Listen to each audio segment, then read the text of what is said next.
Alright, in this video we're going to learn how to multiply polynomials. And so let's take an example here. Now this is a little different from the last video because in the last video we were adding and subtracting polynomials. This one's going to look a little different.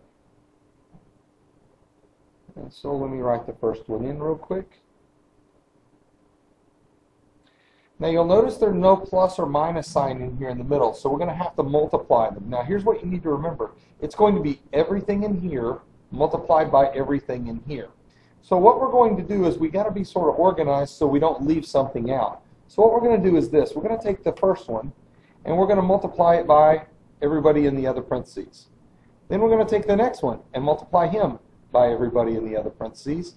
And last but not least, we'll take the 2 and multiply it by everything in the other parentheses so we don't leave anyone out. So let's do that real quick, and I'm going to use some lines to make sure I don't forget. So I'm going to start here with those two.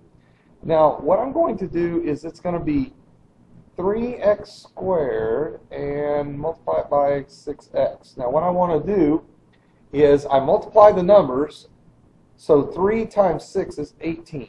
Okay, I've got that.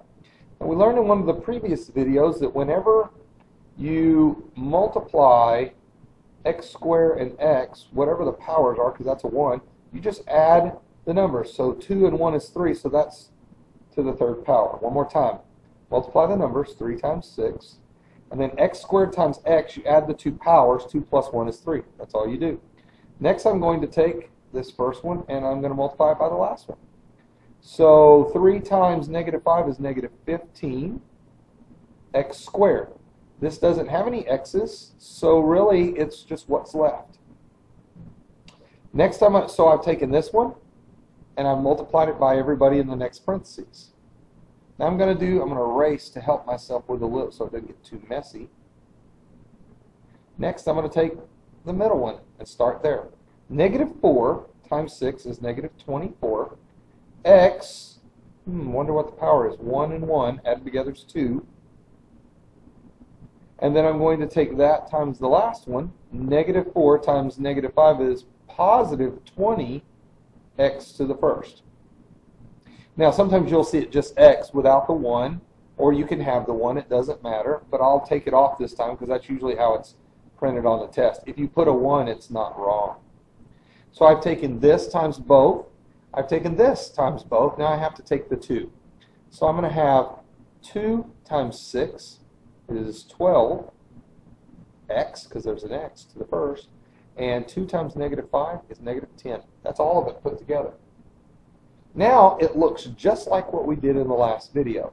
Put things together that look alike. The biggest x I see is x cubed. I don't see any others, so I'm going to write it again. I already used it. X to the second, x to the second, I don't see any more. Minus 15 minus 24 is minus 39x squared. Use that, use that. I'm not multiplying here. A negative and a negative becomes more negative. If you're not sure, look back at your basic rules. It'll help you.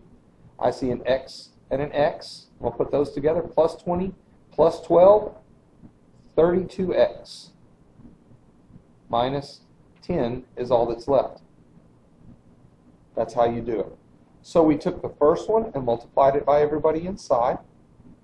We took the middle one and multiplied by everyone inside. And we took the last one and multiplied by everything on the other side. And then we put everyone together that looked alike. Apples can't be with oranges. Remember, x cubed can't be with x squares, but x squared and x squared can be, so we added them together. That's how you get that one. All right? Now in the next video, you're going to try a couple of them on your own and see how you do. Actually, before we do that, let's just do one more real quick. Let's do x minus 5 and x plus 3, just to make sure we understand this skill. So I'm going to have, since it's multiply, this has to be multiplied by everybody on the other side, and so does this one. So let's start real quick. X and x, that's the first power, and the first power is x squared. And this times this is 3x. Negative 5 times x, so I've already taken the x and went by multiplied by the other 2. Now it's negative 5 times x is minus 5x. and then the negative 5 with the 3. Negative and positive, when you multiply, is negative, and that's negative 15. Now, is this the answer? Not quite. I see some things that can be helped a little bit. And so I'm going to put partners together. X squared, I see this one. There's only one of them, so I repeat it. These two go together. Plus 3 minus 5 is minus 2x. If you're not quite sure of how I got that, check your basic rules. This is addition and subtraction. The 5 is bigger, so you subtract them, and the negative, you keep the negative. Minus 15. There's my answer. All right, hopefully you've got it. Check it out in the next video. You'll get to try some on your own, and we'll try them together and see if you've got it. Good luck.